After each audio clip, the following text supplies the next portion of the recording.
In this session, we'll cover another method of valuation known as relative valuation, or some people call it multiples.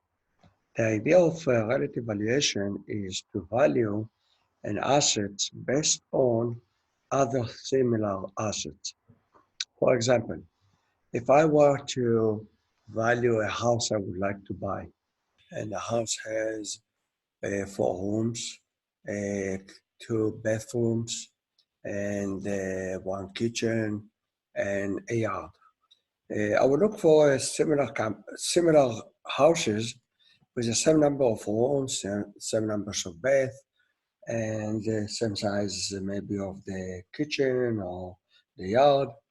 And I would say, okay, if I see a transaction that somebody have bought similar house or such and such, I would say that this house that I would like to buy also worth the same price. So if somebody have paid for a house 2 million shekel, and my and the house that I'm interested to buy, it's very similar to the one that was just sold. I would say that they are similar assets, and therefore they should be worth the same price. How do we apply it for a stock?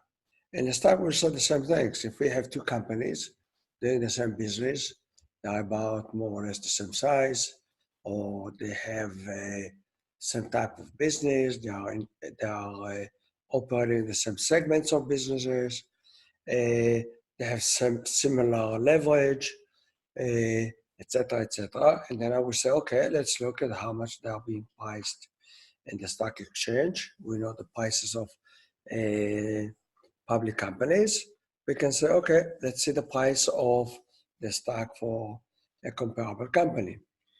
We apply the same kind of a ratio between the price to some metrics of, for example, earnings or cash flow, and the same ratio will apply to our own company.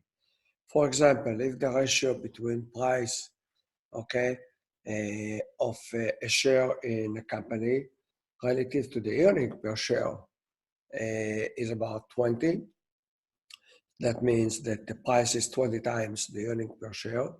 I can say, okay, it's probably, if it's comparable company to my company, I will price my shares similarly, meaning I will take the earning per share, multiply it by 20, and that's what should be the price for my share. That's the basic idea.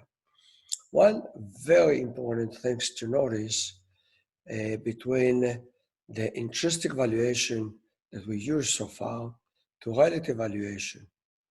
Intrinsic valuation trying to reach the number, how much is really the company worth.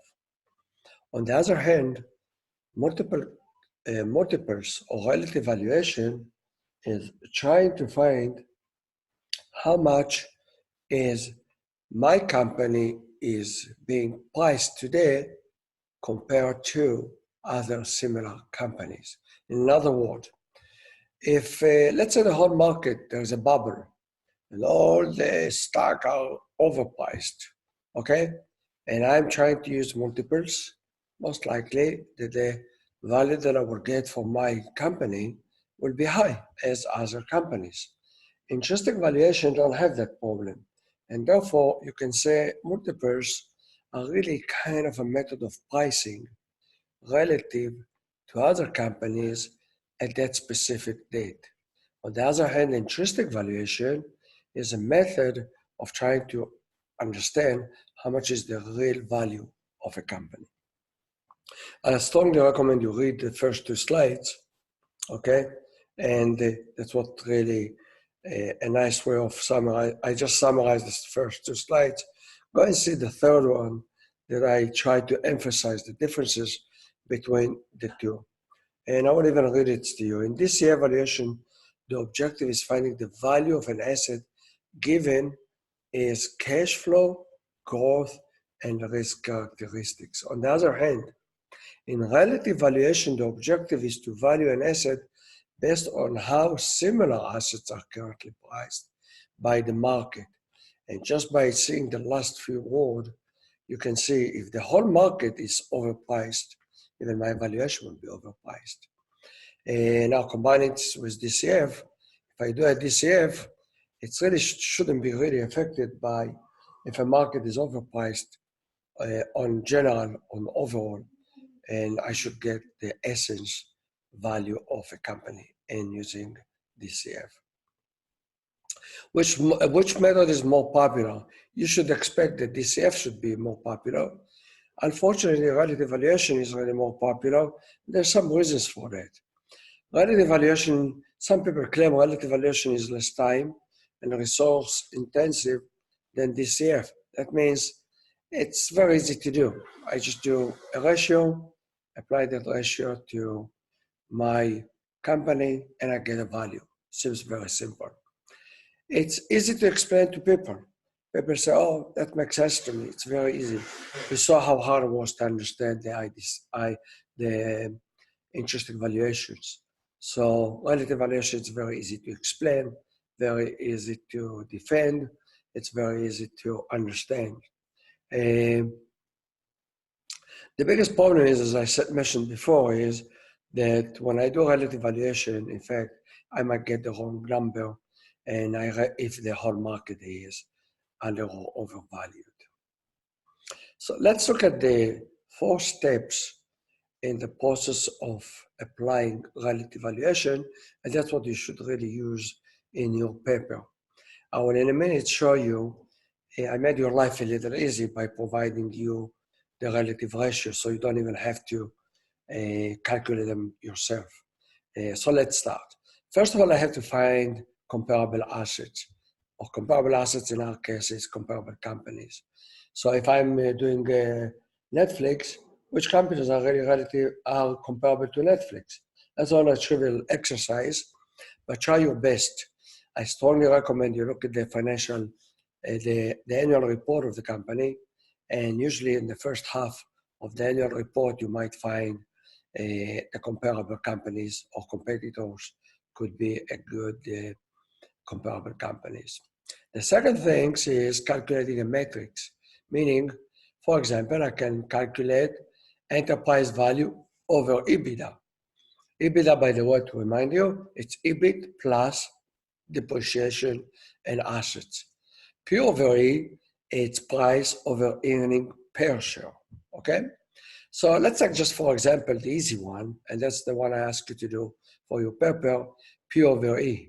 P meaning how much is the price of the share, and E is what is the earning per share for that company. If I use that one, now I will use that matrix to calculate the initial value of my company. Let's take an example. Let's say the average P over E for like 3 or 4 comparable companies is 15. So 15 means that the price of the shares of my company should be 15 times the earning per share of my company. So I will take the earning per share of my company and multiply by 15, I will get the price of the share of my company. That's very easy. Okay, I have done that. So what is the 4th version? 4th version is really trying to adjust what I get in point number 3 to some specific characteristic that is in my company, which is not really exist in the other comparable companies. The easy example is really the housing. Let's say that I find the example I gave in the beginning, the example I gave in the very beginning. If I have a house that I want to buy, it's 5 bedrooms, and the only houses around that were sold in the last 3 or 4 months, they were all 4 bedrooms. So how will I adjust it? I can't really use the price of a 4-bedroom house and implement it to a house with 5 bedrooms. So I might do some adjustment and say, okay, if 4 bedrooms are being sold for 2 million, maybe 5 bedrooms will be 2 million and a quarter to 2 million and a half, something like that. And that will be point number 4. Refine my adjustment that I get in point number 3. Very important to make sure when you're using the metrics to be consistent. I talked about earning per share. And when I talk about earning per share, P is the price per share and E is the earning per share. Then I will be consistent. For example, if I use the ratio enterprise value, I will use EBITDA as a consistent denominator in this ratio because EBITDA is a good proxy to the cash flow that the whole enterprise is making.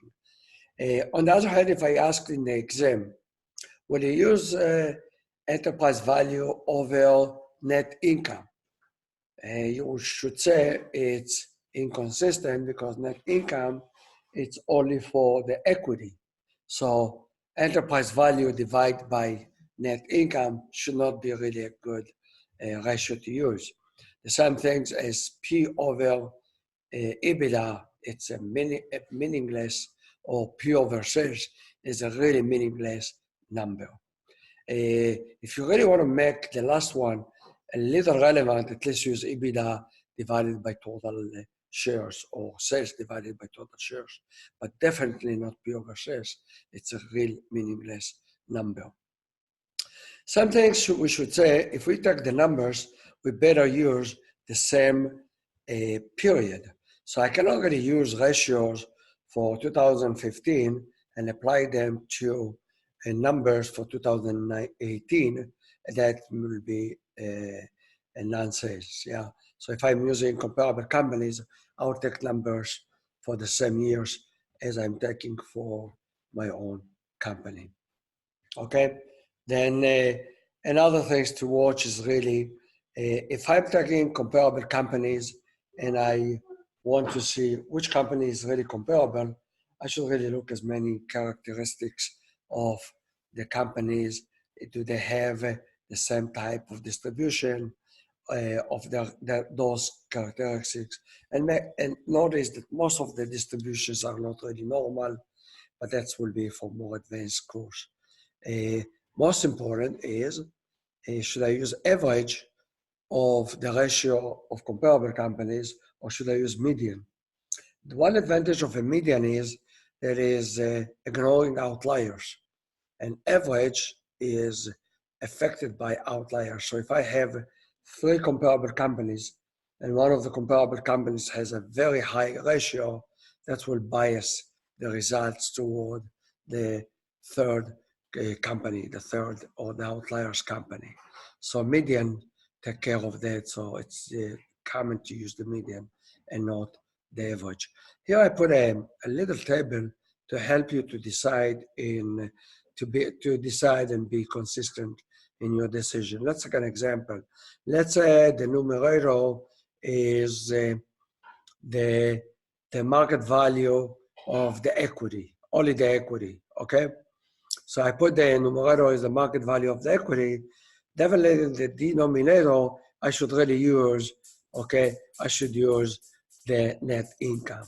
On the other hand, if the numerator will be the enterprise value, I should really use EB or EBITDA. That will be more consistent.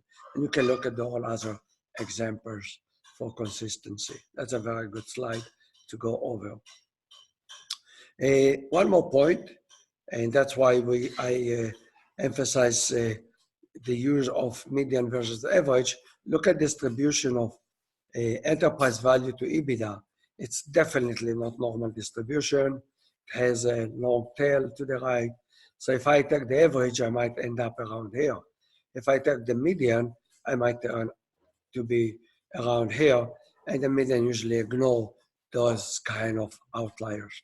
This one can bias the average big time. There's only 1 or 2 companies. Okay, so a median will make a little more sense. Okay, let's okay, another ratio, even if you look at the price to free cash flow of the firms, the same things, those one will be totally biased versus if I take the median, we'll ignore that problem. That concludes the relative valuation.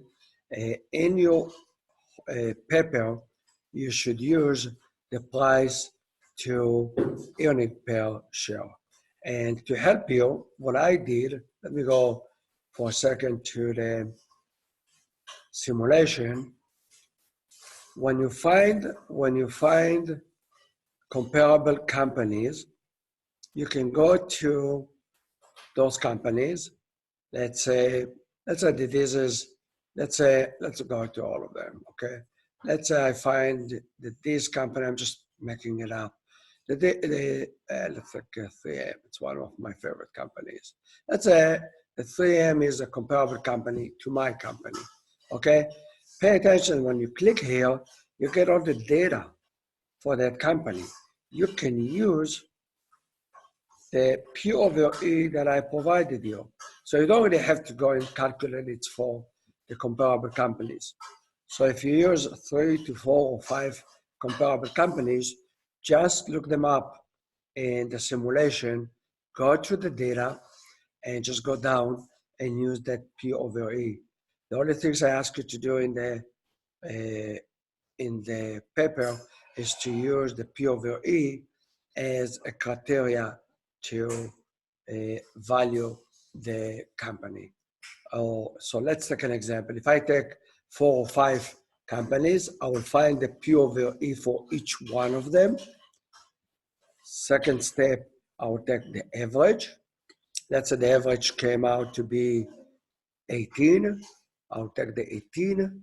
I'll multiply by the earning per share of my company, in that case, your company that you're doing evaluation, and that will be the estimate for the share price for your company. Good luck.